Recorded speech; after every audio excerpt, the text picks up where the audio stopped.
Matt, congratulations first off, named as Hartlepool United Women's new first team manager. Just first of all, how pleased are you to be at Pools?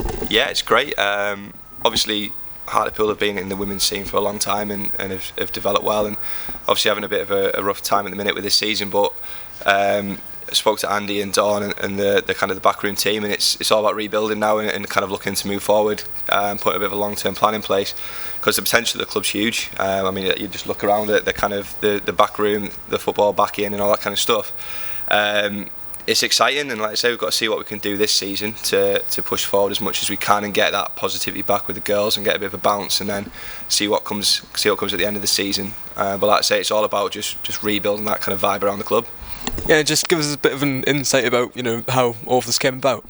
Yeah, so obviously when I left South Shields earlier in the season, it was about kind of me taking a bit of time out, just learning the game a little bit. I got involved with another club and just kind of kept my eye on it, and then the advert came up, and with it being towards the end of the season, I thought it was a great opportunity to get back into it and get kind of in with the club.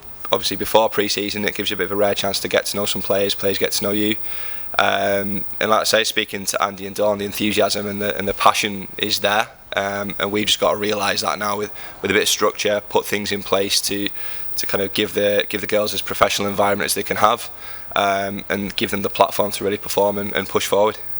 Mentioned a bit about yourself there, just for Hartlepool supporters, who is Matt Gatiss. Can you just give a bit of information about where you've been and what you've picked up along the way? Yeah, definitely. So I've been involved in women's football for kind of 7 or 8 years now. Got involved in kind of reserve football and development, and then me and my best mate set up Spennymoor Town and kind of got their ladies program up and running.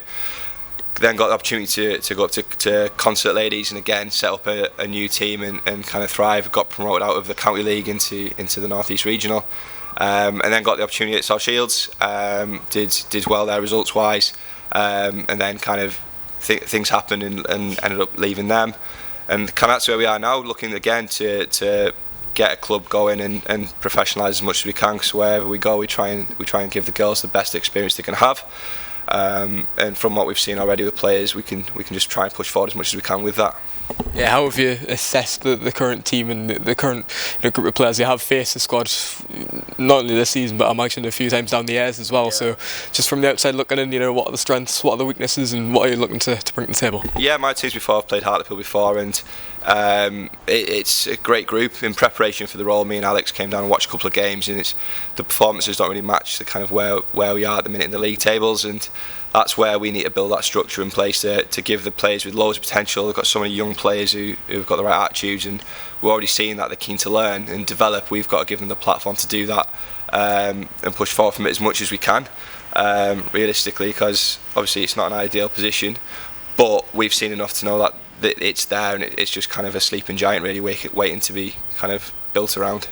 How nice is it when you do come into a club and you have got that relationship within a 23s team as well, and we've seen so many players called up this season, and 16, 17, 18 year olds as well integrated in the first team. How nice is it that you do have them younger talent building with potential to not only build for now but the future as well? I think that's absolutely vital in any club, the young players coming through, because they're coming through with fresh ideas and fresh approaches to the game. And I spoke to Andy and Dawn when we interviewed for the role that the key job of a manager and a coach, and the kind of most core element, is to make players better. And young players all want to improve, and that's what we've got to do, because if we can improve them individually and then collectively as units and as a team, it'll lift the whole place. So young players are absolutely vital, and like I said, wherever I've been, it's always been about promoting the youth game, getting the girls' side kind of organised and facilitating that to build it up, and that's where we're saying about structure and allowing that progression to move through. Because you're absolutely right, the pathways this year have been clear, they've been needed, but the girls that have come through are absolutely amazing in terms of the ability. They just need that little bit of kind of massaging in terms of coaching to develop that further. And what can we expect from your team in terms of style of play and attributes as well on the pitch? So confidence. Like any team I've ever been at, it's all about kind of having confidence in our own game plan, in what we're trying to do, trying to dominate possession, try and dominate out of possession as well, and really bring the game to other teams and control games as much as we can. And we've already seen that in kind of the training session we've had with the girls already, that they want to buy into that and they've got the ability to. But it's all about attacking football, because we've got to try and get people excited, get people interested, and take the game to the opposition, whoever that opposition is, so that they know that when they come to play us, that we're really difficult to play against, and there's no easy games. There's no kind of we'll go there and they'll roll over. It'll be a battle either way, and that'll get more results than it won't. Two big games to finish on, and two tough challenges as well. But you mentioned before, that'll give you a good indication to meet the players and go into next season full of steam with. Absolutely, there's no easy games in this league, and that's kind of what Hartlepool and what we found this year, I think. Obviously, I've played both teams previously this year. We know an element of what they're about, and we've got very limited time to prepare the players for how we want to play, so there's going to be an element of adaptability there from both ourselves and the players. But we'll go to both games to try and get something out of it. We're not kind of just there to make up the fixtures and kind of roll through it. We'll try and implement what we can do as quickly as we can, because we believe that with these players that are there, we can get something from it if we kind of adapt quick enough. And like I say, it's going to be really tough, and it's going to be a real challenge, but it's a challenge we're up to.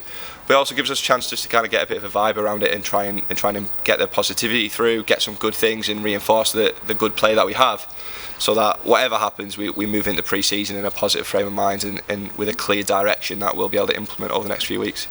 Just one final note. I know it's quite difficult with the stage that we're currently in. We've still got a few games left of this year before next year, but what do you want to achieve here? Have you set any objectives? Are you laying out any aims going into, finishing this year and then going into next year as well? Yeah, so obviously what happens this year will kind of dictate the longer term kind of vision of it, but we want to get the club as high as we can, and whatever comes from it. Obviously, 4 points from 2 games is the target now, immediately. But then going forward, it's about building on wherever we're at and pushing forward, because there's no reason this club can't be in the National League system, and pushing up that way, with the backing, like I say, of the men's team where they are. Realistically, if the men's team's probably the 4th or 5th biggest team in the North East, and the women's team should aim to be that as well. And we've just got to kind of look long term, plan long term, and build that infrastructure around it to allow us to achieve that and push forward. And I think that's what we bring. It's a bit of kind of long term thinking and sustainability, because I think any team needs that.